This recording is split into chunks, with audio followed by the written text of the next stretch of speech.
Umiiksi na at tumitrending na naman ngayon itong kakaibang isda sa probinsya ng Masbate. Sa kanyang kasikatan kasi tuwing summer ay sumasabay din ang sarap ng laman nito, lalo na sa sinabaw. May mga lugar man na dinided na ito, ngunit sa probinsya ng Masbate, itinuturing itong very special. At dahil nga po ka-adventure, ang probinsya ng Masbate ay napakayaman pagdating sa lamang dagat, kaya naman hindi makakaila na iba't ibang uri ng hindi pangkaraniwang isda ang matatagpuan dito dahil sa lalim po ng karagatan nito. At mula nga po ka-adventure, sa probinsya ng Masbate ay nagbiyahe kami ng 8 oras at dinala namin dito sa probinsya ng Albay itong kakaibang isda at dito ko lulutuin ang aking espesyal na putahe. Magandang araw po sa inyong lahat mga ka-adventure. Sa video pong ito ay magluluto tayo nitong anak daw ng buaya na kung tawagin ay minya pinya, at lulutuin natin ito sa pinakamasarap na paraan, ang sinabaw. Una nga po ka-adventure ay hinugasan ko po ito sa malinis na tubig at siyempre tatanggalin natin ang tinayin ito maging ang hasang para mabawasan ang lansa bago natin ito lutuin. At kung nakasubaybay ka nga po ka-adventure sa video na ito at pamilyar ka din sa ganitong klase ng isda, pwede mong pindutin ang heart button, pa-share na rin ng video na ito bilang suporta at papalo ng aking page na Ampil Adventures. At sumunod naman po ka-adventure ay agad ko nang inilagay itong 3 piraso ng minya pinya kung tawagin dito sa Masbate at nilagyan ko na rin po ito ng tubig dahil sinabaw nga ang luto natin ito.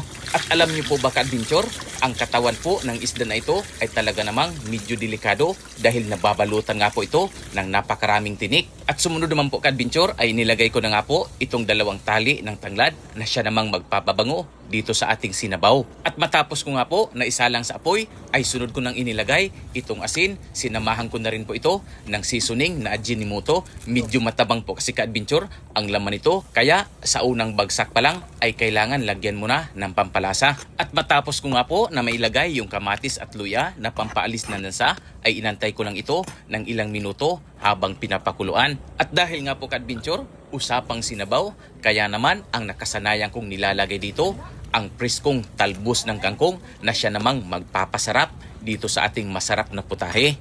So yun nga po mga ka-adventure, sa puntong ito ay luto na nga po itong ating sinabaw na minya pinya. So it's time, tikima na. Kaya yon, sobrang sarap, merong kangkong, kamatis, luya na pampawala ng lansa. At ngayon, it's time para matikman natin itong isang espesyal na ulam. Grabe pala. Matabang mataba talaga. Isa pa. Oh.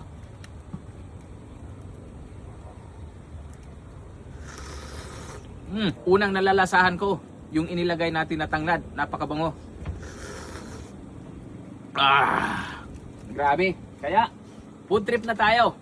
Kung nagustuhan nyo ang video, papindot naman ng heart button. At syempre, pa-share ng video na ito. At kung na-try nyo na rin ito, huwag kalimutan i-follow ang aking page. At mag-comment din po kayo kung taga saang lugar kayo. Kung meron bang minya pinya dyan sa inyo, para alam ko po kung saan nakarating ang video na ito. Tara, let's go!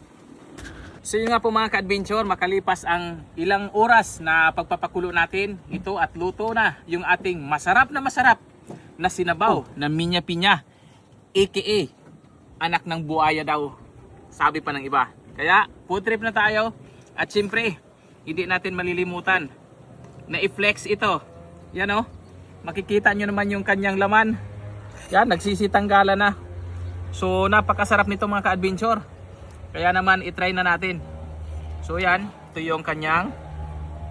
So dito sa part na to, yan, pag nakatalikod siya para siyang anak ng buhaya. Pero pag nakatihaya naman siya, ay mapapansin mo yung napakatigas na kanyang laman na makikita mo dito. Yan, ito yung try natin na kanyang laman. Barang ang taba. Actually, mga ka-adventure ay paulit-ulit na lagi namin itong sinasabaw ang ganitong isda. At alam nyo ba na tuwing buwan ng Marso hanggang Mayo lang makukuha ang isda ito dito sa probinsya ng Masbate. Try natin.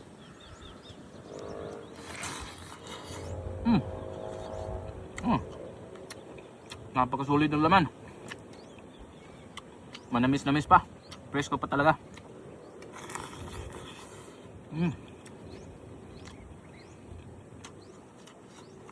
Parang isda lang siya na normal na nabibili natin sa palengke.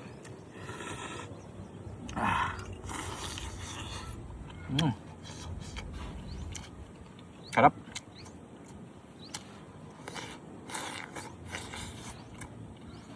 Grabe. Tingnan sabaw. Init.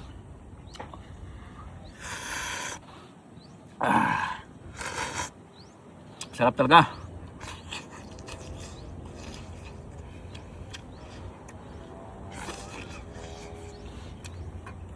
Pero mga kalito, kung tatakam kayo sa ating sinabawang menu pinya at na-try nyo na rin, pakipindot ng heart button, pa-share na rin ang video ito bilang suporta at papalo ng aking page na Ampel Adventure. Hanggang sa susunod po na episode ng ating mga pagluluto, maraming salamat sa inyong suporta. Taba.